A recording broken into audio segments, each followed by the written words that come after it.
T'es-tu déjà demandé à quel point l'intelligence artificielle allait complètement changer le portrait de l'entrepreneuriat dans les prochains mois ou les prochaines années? Est-ce que tu as peur de voir ce qui va s'en venir avec l'intelligence artificielle et que tu as peut-être peur d'y perdre ta place? Ben, aujourd'hui, j'ai envie de te parler de ça, mais à travers un format d'épisode qui est complètement différent de ce que je fais normalement. Alors, puisque j'ai déjà reçu cette question-là à maintes reprises, ben, j'ai décidé d'utiliser une réponse que j'ai déjà donnée dans un coaching tout récemment pour expliquer un petit peu quelle est la place de l'IA, à mon avis, dans notre réalité d'entrepreneur en ce moment. Tu cherches une façon de te démarquer et tu as choisi le podcast pour y arriver? Que tu aies lancé ou non un podcast en ce moment, ben t'es au bon endroit. Mon nom est Marco Bernard et avec l'Académie du podcast, j'ai aidé plus de 1000 francophones de 15 pays différents à se lancer dans le merveilleux monde du podcast depuis 2018. Je t'aide à maximiser l'impact positif que tu veux avoir auprès de ceux que tu souhaites attirer comme clients et ainsi cesser d'être le secret le mieux gardé de ton domaine en utilisant le podcast. Alors, tout récemment, j'ai fait une série d'ateliers qui s'appelle les ateliers Adobe. Donc, c'est des ateliers diagnostic et optimisation de ton business. Donc, ADOB. Et dans le fond, ce qu'on fait dans ces ateliers-là, c'est qu'on relie de façon très serrée le contenu qu'on crée et le business qu'on veut mettre en ligne. On s'assure que notre contenu, il est au service de notre business et faire en sorte qu'on puisse obtenir des résultats plus facilement. Et ça commence tout ça par une séance d'optimisation, c'est-à-dire que je fais l'analyse de qu'est-ce que tu fais présentement avec ton modèle d'affaires, qu'est-ce que tu crées comme contenu, et par la suite, je te produis un rapport là-dessus et on brainstorm dans ton écosystème à toi, on brainstorm dans tout ce que tu veux faire avec ton contenu et avec ton entreprise pendant 4 séances complètes. Et à travers ça aussi, il y a des petits webinaires de formation. Donc, on en est à notre deuxième séquence d'atelier Adobe. Et dans la dernière séquence qu'on a fait, j'ai quelqu'un qui m'a déjà posé cette question-là en lien avec l'intelligence artificielle. Donc, je vais te présenter directement l'extrait du coaching en question et ce que je lui ai donné comme réponse par la suite. Ça va te donner vraiment une bonne idée sur comment ça se passe déjà à l'intérieur, mais surtout, qu'est-ce que moi je pense par rapport à l'intelligence artificielle.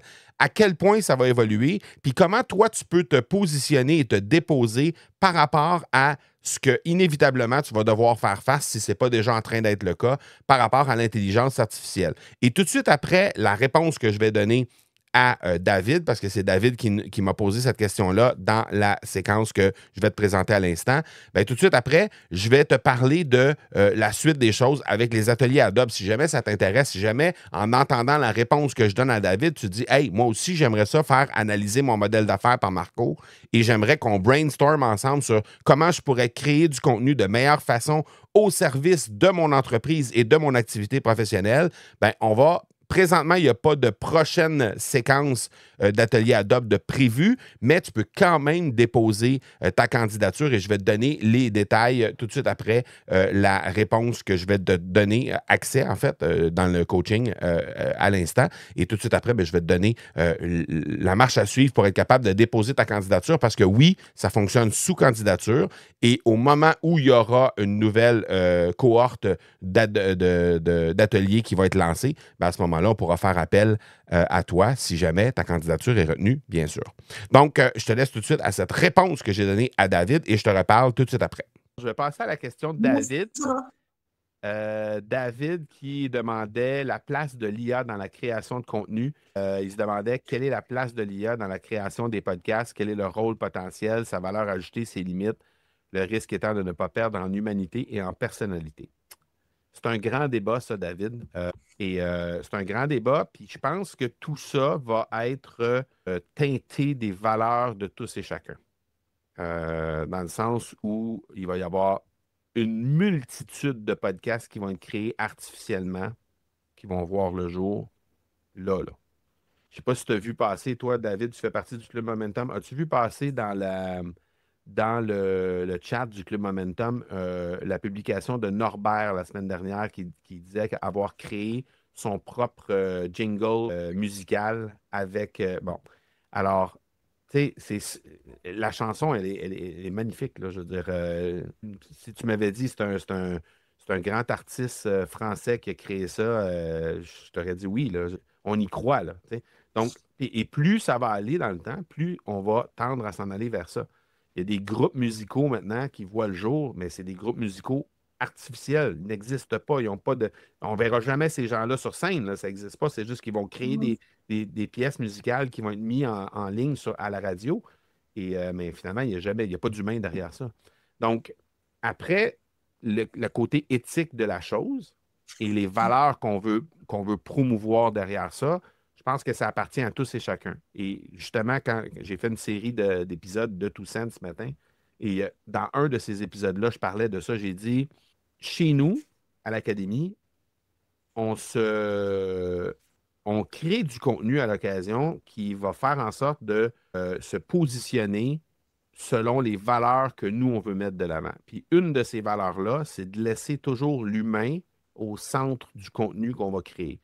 Est-ce que ça veut dire qu'on ne touchera jamais à l'intelligence artificielle? Clairement pas. Vous le savez, on rend ça disponible abondamment, puis ça va être encore plus dans les prochaines semaines, prochains mois. On va rendre encore plus disponible certains outils pour nous aider. Mais le contenu qu'on crée va toujours être avec nos propres mots à la base. Donc, on crée le contenu, c'est nous qui faisons le contenu, et après, on sollicite l'intelligence artificielle pour nous aider à décupler ce contenu-là et à le rendre disponible plus facilement, plus rapidement, au plus grand nombre de personnes possible. Mais toujours avec, à la base, l'humain qui est le créateur derrière. Ça, c'est nos valeurs à nous. Donc, moi, de demander à l'IA de créer un épisode de contenu à ma place, de créer même le plan de l'épisode de podcast, de le créer entièrement, et que moi, la seule chose qui me reste à faire, c'est d'être au service de l'intelligence artificielle, entre guillemets, là, parce que c'est pas vraiment ça, mais au service de l'intelligence artificielle, puis de juste être la voix de ce que ChatGPT va m'avoir créé, moi, j'embarque pas dans ça. Est-ce que ChatGPT peut m'aider à créer un épisode de podcast qui va être plus profond, qui va m'aider à avoir des faits, des statistiques, des trucs encore plus, peut-être des zones que je n'avais pas pensé initialement dans mon plan et que ça va me permettre de me poser la question, est-ce que je pourrais aller là en termes de profondeur d'épisode? Fine, je co-crée avec l'intelligence artificielle et à la fin, je vais repasser mon plan d'épisode et je vais remettre du Marco dedans et après, je vais le livrer sans script. C'est moi qui vais parler de ça.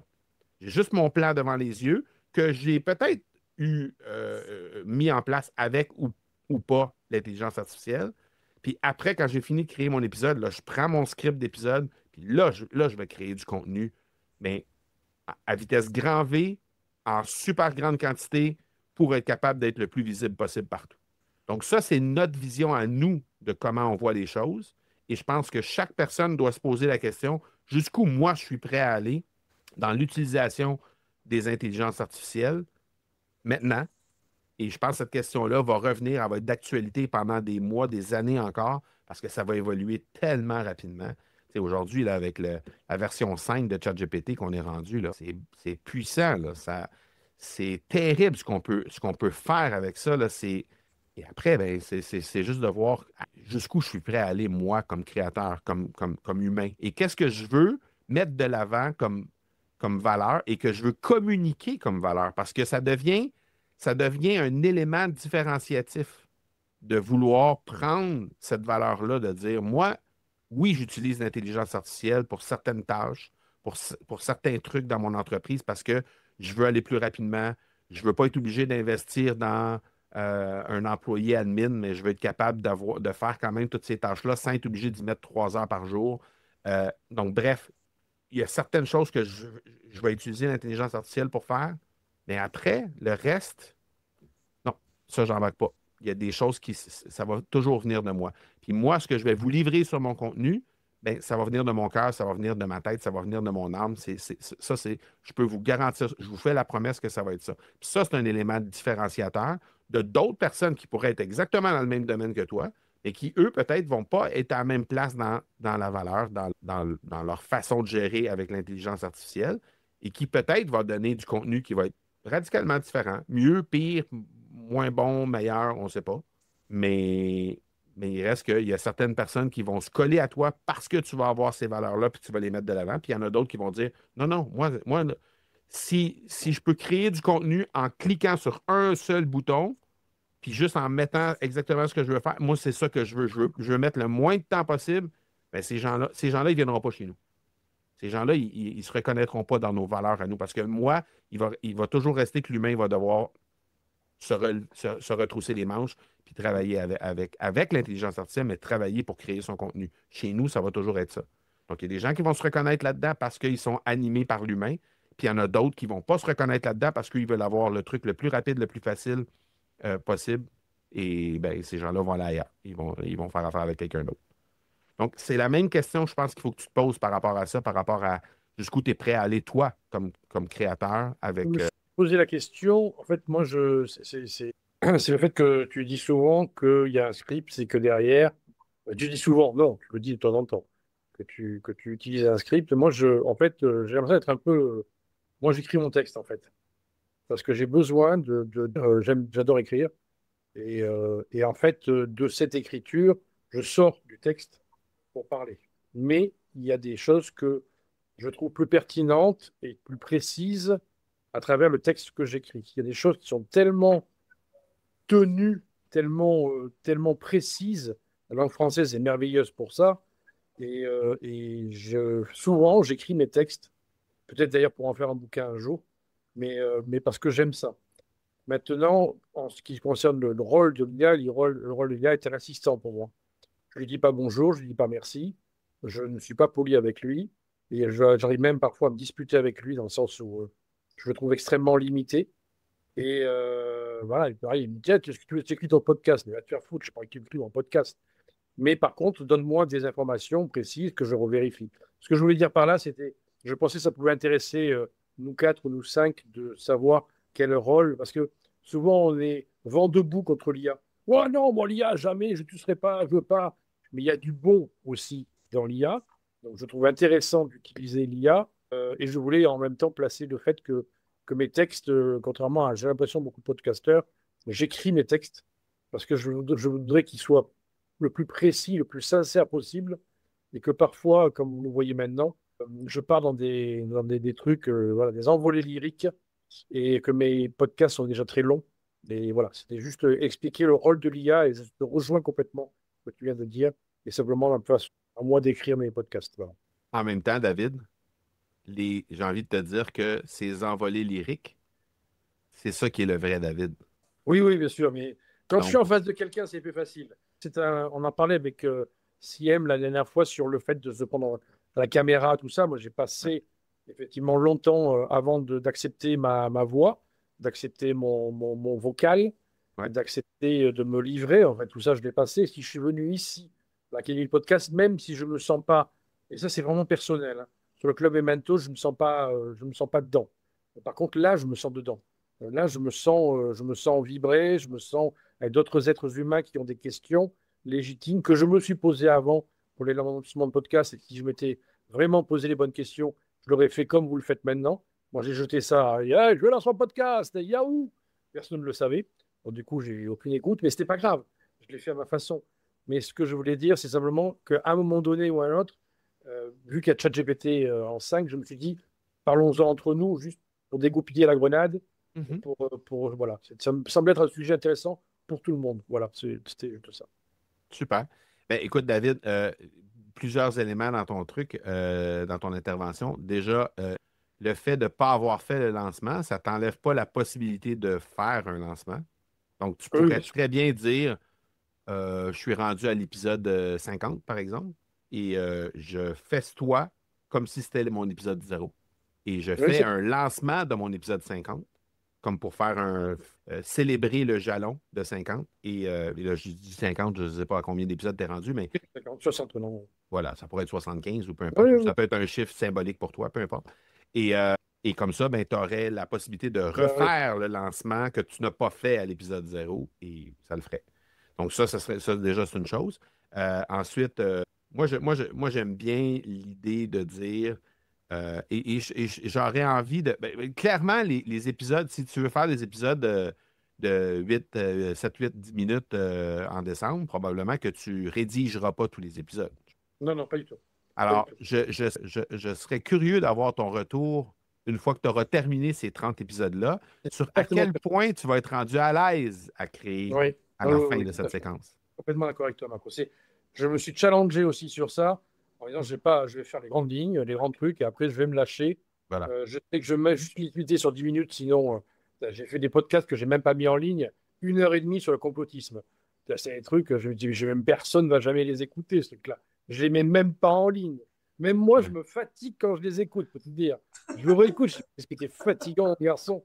Mais laisse tomber, quoi. Donc, voilà. Mais j'ai pas le pan d'imposteur, qu'il y a des choses qui sont intéressantes et puis des choses qui ne sont pas intéressantes, tout simplement. Ouais, ouais. Donc, on se redit, on se répète, faut être juste, hein, on ne peut pas être juste tout le temps. Et tu as entièrement raison sur les 31 épisodes. C'est aussi la raison pour laquelle je le fais. C'est aussi ça. Et tu as raison, tu vas voir, ça va te transformer comme créateur. Moi, là, ici, là, il y a 5 épisodes. Ça, c'est mes 5 épisodes que je vais faire un peu plus tard cette semaine. J'avais un post-it comme ça quand je marchais ce matin, j'en avais 5 dessus. J'ai enregistré mes 5 épisodes ce matin, puis je vais en faire un autre 5. C'est tout ce que j'ai, là. C'est le titre de l'épisode.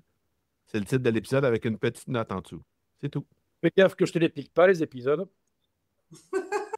Alors voilà ce que j'en pense de l'intelligence artificielle. Je ne sais pas si tu es d'accord avec moi. Et comme tu as pu le comprendre à travers la réponse que j'ai donnée à David, ben, je pense que la question à savoir quelle place on fait à l'intelligence artificielle va provenir directement de nos valeurs, de ce qu'on veut réellement mettre de l'avant. Et je pense que l'intelligence artificielle, elle est absolument incontournable au moment où on se parle et elle va le devenir de plus en plus. Maintenant, jusqu'à quel point on veut la laisser s'introduire dans notre vie, jusqu'à quel point on veut lui donner de l'importance, jusqu'à quel point on veut s'en servir, ça, je pense que c'est propre à tous et chacun.